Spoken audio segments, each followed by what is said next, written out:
Justice नहीं मिलेगा, इंसाफ नहीं मिलेगा, तो डेमोक्रेसी में पहला रूल है कि हम पीसफुल डिसिप्लिन से रहते हुए डिग्निटी के साथ आवाज उठाएं और आवाज आंदोलन होती है। तमाम हरियाणा के खिलाड़ी आज नहीं आ रहे, समर्थन नहीं कर रहे, कह रहे कि ये भी घर के खिलाड़ी हैं। देखिए, एक भी अगर कोई हाजिर है तो वो 1.25 लाख है।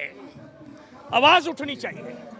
मेरा कातिल ही मेरा मुंसिफ है, मेरे हक में क्या फैसला देगा। कहने का मतलब मेरा कातिल ही मेरा मुंसिफ, मुंसिफ मीन जज, अगर वो मेरा जज है तो मेरे को क्या फैसला देगा। मेरी बच्चियों के साथ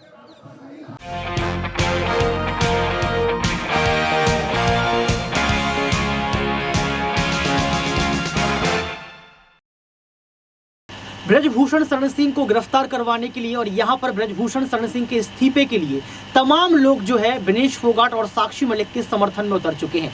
मेजर जनरल भी उतर चुके हैं।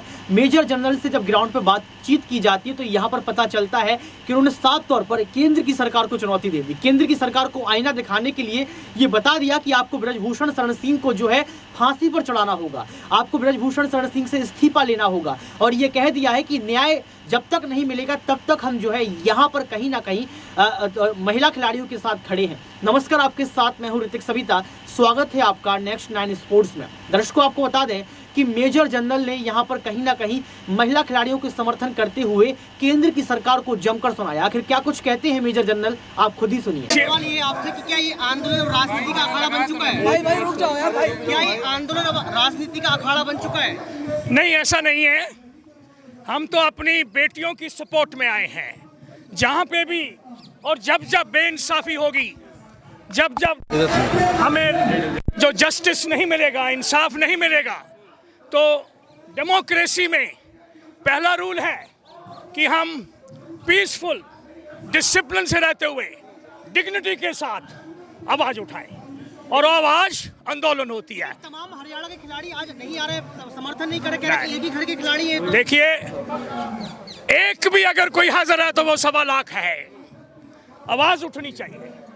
मेरा कातिल ही मेरा मुंसिफ है, मेरे हक में क्या फैसला देगा।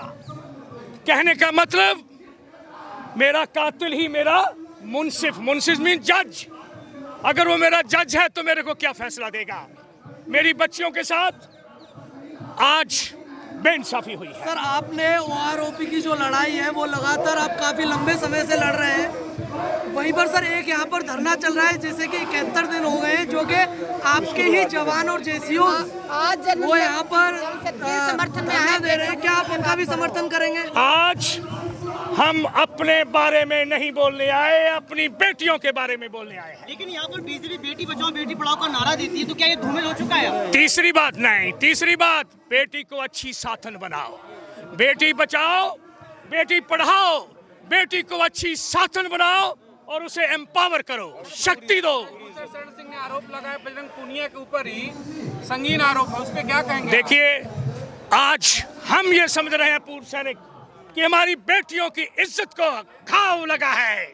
वो इंसाफ के लिए आई हैं और उन्हें इंसाफ मिलना चाहिए और एक अच्छा उसके ऊपर सभी गवर्नमेंट से इंसाफ मिलना चाहिए। आप इंसाफ की बात कर रहे हैं, लेकिन बीजेपी चुप्पी नहीं तोड़ रही है। इंसाफ कैसे मिलेगा? देखिए, मैं आज कोई पॉलिटिक्स की बात करने नहीं आया हूँ, ना ही OROP की बात करने आया हूँ, ना किसी सैनिक के बारे में बात करने आया हूँ। आज मेरी बच्चियां दुखी हैं। आज उनकी दुखिता में अपना योगदान और उनके आंखों में अगर ये पीड़ा है कि हमें इंसाफ नहीं मिला, तो हम पूर्व सैनिक अपनी स्वदेश बच्ची के साथ इधर हाजिर हैं। जनरल साहब बार बार ब्रजभूषण आरोप लगा रहे कि ये संगठन पे कब्जे की लड़ाई है। गलत बात। देखिए, उसके लिए हम कुछ नहीं कह सकते। आज मैंने आपको बताया कि आज हम अपनी बेटियों के समर्थन में हैं, क्योंकि हम ये सोच रहे हैं, हम जानते हैं कि उनके साथ बेइंसाफी हुई है। बेटियों की लड़ाई तो ब्रजभूषण शरण सिंह से ही है ना, तो गिरफ्तारी की मांग कर रहे हैं। गिरफ्तार आप कैसे? देखिए, वो जो बैठे हैं उन्होंने अपना प्रोग्राम बनाया होगा। आज हम पूर्व सैनिक अपनी बच्चियों की सपोर्ट में हैं। जब जब हमारी बच्चियों को जरूरत होगी, हम पूर्व सैनिक पूरी देश भर से United front of ex serviceman और इंडियन एक्स सर्विसमैन मूवमेंट, हाजिर है। तो सर किस तरीके से सपोर्ट करेंगे आप, क्योंकि जब सवाल बार बार आवाज उठाकर पूरे देश को इकट्ठा करके, आपको मालूम है कि 6,67,000 गांव में, हर गांव में हमारा जवान है, हर गांव में हमारे लोग हैं। हम उस आवाज को उठाएंगे और पूरे देश को इकट्ठा करके एक शांतिपूर्वक आवाज, इंसाफ इंसाफ इंसाफ। जनरल साहब, आप कह रहे हैं कि आपकी पूरी टीम आएगी, आपकी टीम आपके दाहिने साइड में पहले से ही बैठी है, क्यों ना उनको भी मन साझा करा दिया जाए? वेलकम। आप बात वो करेंगे? देखिए, देखो आज हम फौज के बारे में बात नहीं करें। नहीं, ये आपके सैनिक हैं। अरे वो आए, वो भी तो समर्थन कर ही रहे हैं। बच्चे तो आपके ही हैं। पीछे खड़े हैं वो सारे इधर खड़े हैं, सारे सैनिक। हम सब एक हैं। आप सुनो, जब एक LMG होती है तो हम उससे फायर करते हैं दुश्मन को मारने के लिए। एक जवान एमुनिशन को भरता है, दूसरा जवान टारगेट दिखाता है और तीसरा टारगेट के ऊपर फायर करता है। आप समझ गए?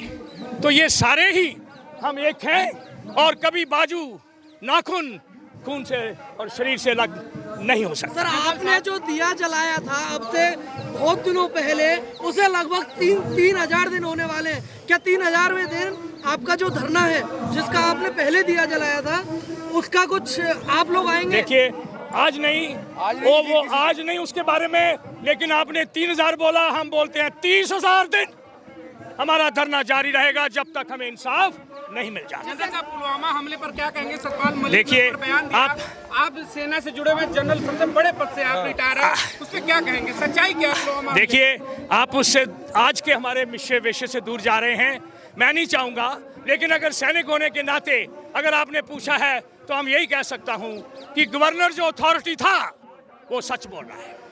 आप समर्थन कर रहे हैं सतपाल मलिक का? जो उन्होंने बोला, मैं किसी मनुष्य के बारे में नहीं बोल रहा। 12 दिन 300 kg 400 kg विस्फोट लेकर अगर एक गाड़ी घूमती रही, उसके बारे में आज बात नहीं। कैप्टन गांधी से बात कर लीजिए। उसके बारे में बात कैप्टन साहब, एक आखिरी सवाल, अब तक जब सुप्रीम कोर्ट में पहलवान पहुंचे तो FIR का आदेश हुआ, गिरफ्तारी नहीं हो रही। अगर गिरफ्तारी अगले और कुछ दिनों में नहीं होती है तो संघर्ष का रूप आप कैसे देंगे, क्या करेंगे? देखिए, मेरी ये गुजारिश है, जैसे पूरा देश बाहर इकट्ठा होकर आवाज उठाएगा, हम उस आवाज के साथ हैं।